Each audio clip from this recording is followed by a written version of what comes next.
Franchement, écoutez ça, c'est juste horrible. Je suis tombée enceinte suite à une intervention chirurgicale. En fait, je devais rentrer à l'hôpital pour me faire opérer des dents de sagesse. Et donc, j'ai été violée sous anesthésie générale par un membre du personnel de l'hôpital que je ne connais pas. Je m'en serais pas rendu compte si j'avais pas découvert que j'étais enceinte plus tard. À ce moment-là, j'ai personne dans ma vie. J'ai pas de partenaire sexuel. Donc, je mets du temps à m'en rendre compte. Mais je commence à avoir des symptômes un peu inhabituels. J'ai des nausées, j'ai beaucoup de nausées. Du coup, je vais voir ma gynécologue et en fait, elle me fait une échographie et c'est là qu'elle m'annonce que je suis enceinte. Donc, je comprends pas trop parce que j'ai pas de relation, j'ai pas de partenaire, donc je suis choquée, je comprends pas ce qui se passe. Et en fait, c'est quand elle me donne la date de conception que là, je comprends et que je fais le lien avec mon opération. Et donc, à ce moment-là, je comprends que j'ai été violée. Pendant que j'étais sous anesthésie générale. Donc je porte plainte contre X, je porte plainte contre l'hôpital.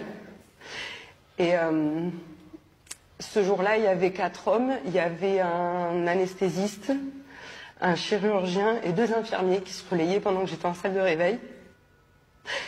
Et du coup, ils ont été entendus tous les 4.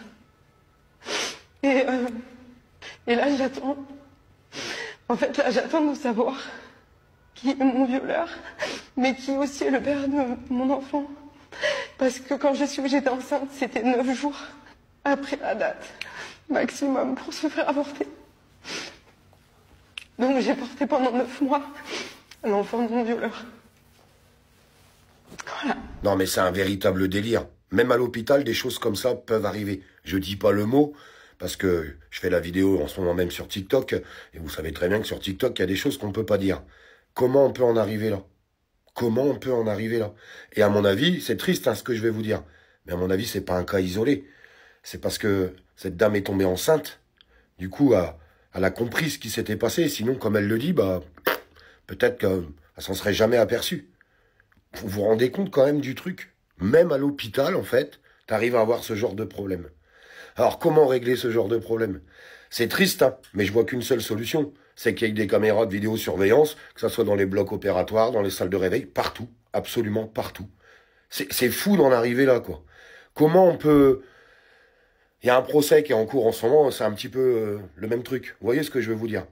Quelqu'un qui est endormi, enfin, ça paraît dingue, ça paraît fou, ça paraît complètement fou. Il y a des gens qui sont complètement détraqués. Ils ont un grave problème psychologique. Faut consulter le plus vite possible. Qui sont ces gens? Qui sont ces gens qui peuvent se permettre de faire ça? Sa vie, elle est brisée à cette femme. À vie. Elle, c'est à vie. À vie, elle va l'avoir dans la tête. À vie, elle va avoir ça dans la tête, savoir ce qui s'est passé. Et cet enfant, enfin, vous imaginez comment ça doit être compliqué de dire après à ton enfant comment il a été créé. C'est, je sais pas, c'est un truc de fou. Enfin, moi, je trouve que c'est un truc de fou et franchement, ce témoignage m'a beaucoup touché. Franchement, il m'a beaucoup touché.